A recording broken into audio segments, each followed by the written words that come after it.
José Stalin fue el líder y dictador de la Unión Soviética. Gobernó con mano de hierro, su nombre susurrado con miedo a lo largo de los continentes.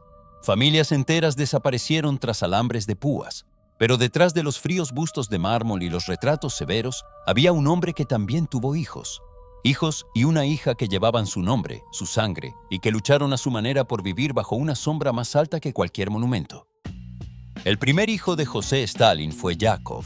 Nació en 1907, fruto de su matrimonio con su primera esposa, Kato Zvanidze, en un pequeño pueblo de Georgia. Pero Kato murió de una enfermedad, dejando a Yakov sin madre.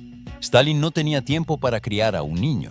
La revolución lo llamaba, y Yakov creció bajo el cuidado de sus parientes en Georgia. No fue hasta los 14 años que se mudó finalmente a Moscú para vivir más cerca de su padre. Intentó ganarse su respeto.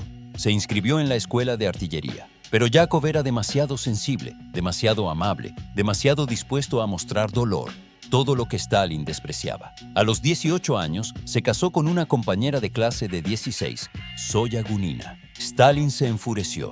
Zoya era hija de un sacerdote ortodoxo, y Stalin se oponía firmemente a ese matrimonio. Tras otro insulto de su padre, Yakov se disparó en el pecho, pero sobrevivió. Stalin no fue a verlo al hospital. En su lugar, encontró una razón para burlarse. Stalin obligó a que el matrimonio terminara. No mucho después, el corazón de Yakov se dirigió hacia otro escándalo.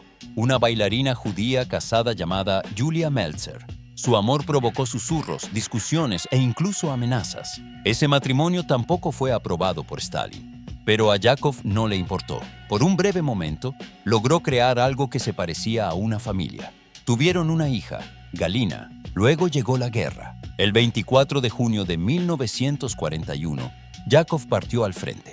Su despedida con Stalin fue dolorosamente breve. «Ve a luchar», le dijo su padre, nada más. Un mes después, Yakov fue capturado por los alemanes. Los nazis se dieron cuenta enseguida de quién era. Difundieron su imagen en panfletos de propaganda y transmitieron grabaciones de sus interrogatorios por altavoces, intentando destruir la moral soviética con la voz del propio hijo de Stalin. Los nazis ofrecieron a Stalin un intercambio, Yakov por el mariscal de campo Paulus. Stalin se negó fríamente. Les dijo, «No cambiaré a un soldado por un general». En 1943, Yakov murió en el campo de concentración de Sachsenhausen. Algunos dicen que se lanzó contra la cerca eléctrica, otros que fue abatido al intentar escapar. De cualquier modo, fue su intento final y trágico de liberarse, del alambre de púas, del peso de su nombre y quizás de un padre que nunca lo reconoció del todo. Vasily nació en el propio Kremlin en 1921. Era hijo de Stalin y de su segunda esposa, Nadezhda Alliluyeva. Su infancia transcurrió bajo los altos techos de los apartamentos del Kremlin, rodeado de tutores y guardias. Pero cuando tenía solo 11 años, su madre se quitó la vida. Sin ella, Vasily se volvió indomable. Empezó a fumar y a beber desde joven. Moscú murmuraba historias sobre sus borracheras y sus incontables aventuras amorosas. Corría coches por la Plaza Roja, bebía hasta el amanecer, acumulaba amantes como trofeos. Sin embargo, bajo toda esa fanfarronería, se escondía un muchacho asustado que anhelaba la aprobación de su padre. Stalin lo consideraba débil y mimado, pero no intervenía. Aún así, pese a su espíritu temerario, Vasily se enamoró de la aviación. Se entregó por completo a la escuela de vuelo, decidido a demostrar que era algo más que el hijo mimado del dictador. Durante la Segunda Guerra Mundial, realizó 27 misiones de combate y, según se dice, derribó hasta 5 aviones enemigos. Vasily Stalin estuvo casado 4 veces. Su vida fue una cadena de pasiones, escándalos y drama. Su primera esposa, Galina Burdonskaya, era hija de un ingeniero del garaje del Kremlin. Pero ni siquiera la boda de su hijo logró conmover el corazón del líder. Stalin no asistió. Tuvieron 2 hijos. Alexander se convirtió en director de teatro. Nadezhda estudió actuación. Galina finalmente se marchó, incapaz de soportar la bebida, la infidelidad y las constantes peleas. Tras la separación, Vasily le prohibió ver a los niños. Solo después de su muerte, Galina pudo reconstruir su vínculo con ellos. La segunda esposa de Vasily fue Ekaterina Timoshenko, traductora e hija de un mariscal soviético. Stalin volvió a oponerse, pero Vasily no le hizo caso. Bebía, engañaba, y después del divorcio, Ekaterina desapareció de su vida para siempre. El destino de sus hijos resultó trágico. Su hijo luchó contra la adicción y se quitó la vida. Su hija murió a los 40 años, tras una grave crisis mental. Vasily ascendió rápidamente en las filas militares y se convirtió en general antes de cumplir los 30. Algunos susurraban que era solo su apellido lo que lo mantenía a flote. Aún así, Stalin le colocaba orgullosamente las medallas en el pecho, incluso mientras ignoraba la espiral descendente de su hijo. En una fiesta de pesca, borracho de poder y de vodka, Vasily ordenó lanzar cohetes al estanque para aturdir a los peces. La explosión mató a un ingeniero, hirió gravemente a un piloto y le costó a Vasily su mando. Sin embargo, poco después volvió a ser ascendido. Los privilegios de un apellido. Su tercera esposa fue Kapitolina Vasilieva, 19 veces campeona de natación de la URSS. Al principio hubo amor entre ellos, pero pronto todo se repitió. Vasily la obligó a dejar el deporte, y aún así, lo perdonó. Lo visitó en prisión, pero su relación siguió siendo pesada y dolorosa. Tras la muerte de Stalin en 1953, el mundo de Vasily se derrumbó. La élite soviética cerró filas, y los hijos de Stalin perdieron su protección. En el funeral, borracho y dominado por la paranoia, Vasily gritó que su padre había sido envenenado, acusando a Khrushchev y a su círculo de asesinato. El nuevo liderazgo no tomó bien tales explosiones. 2 meses después, fue arrestado por conversaciones antisoviéticas. Fue condenado a 8 años de prisión. Salió en 1960 roto, paranoico y profundamente hundido en la bebida. En el hospital, Vasily conoció a su cuarta esposa, María Nussberg, una enfermera. Muchos biógrafos sospechaban que podría haber sido una agente del KGB. Durante su matrimonio, la salud de Vasily Stalin se deterioró rápidamente. 2 años después murió bajo su verdadero nombre. La causa oficial: intoxicación alcohólica. Tenía solo 40 años. Testigos afirmaron que María le ponía inyecciones con regularidad, diciendo que eran para dormir.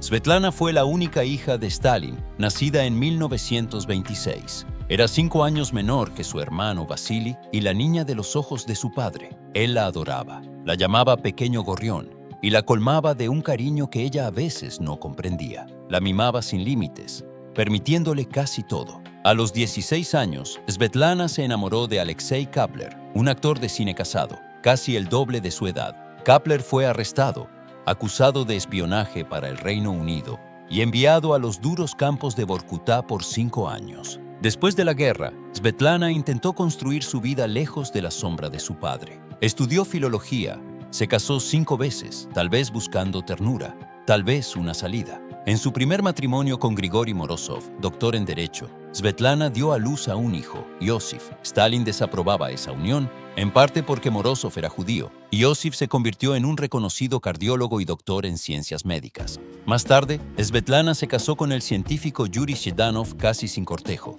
Fue más bien un matrimonio arreglado por Stalin, que deseaba controlar su destino. Tuvieron una hija, Yekaterina, que más tarde se convirtió en vulcanóloga. El matrimonio no duró mucho.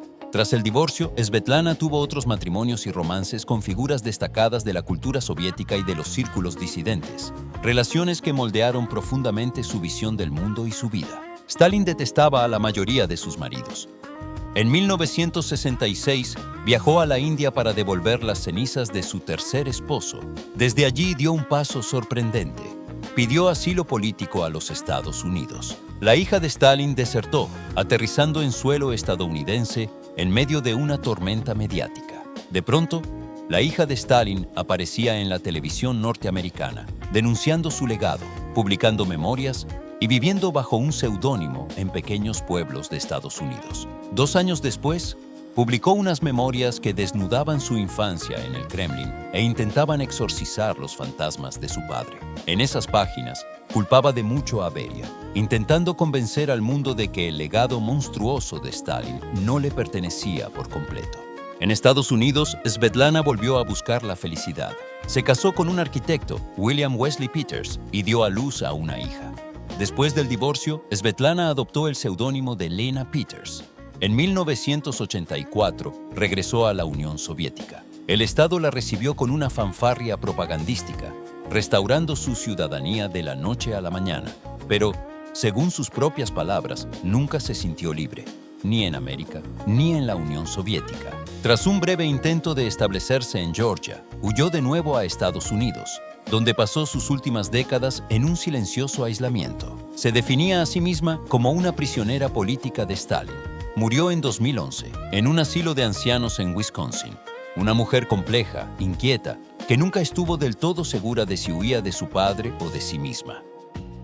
Los hijos oficiales de Stalin eran solo parte de la historia. Hubo otros, rumores, susurros en informes de la policía secreta, a veces confirmados décadas más tarde mediante pruebas de ADN. Konstantin Kusakov, nacido en 1911, probablemente fue hijo de Stalin con María Kusakova durante su exilio en Siberia. Se convirtió en funcionario cultural soviético. Mantuvo su linaje en secreto durante décadas, aterrorizado por lo que reclamara Stalin podría traerle. Tras la caída de la URSS, admitió la verdad con cautela.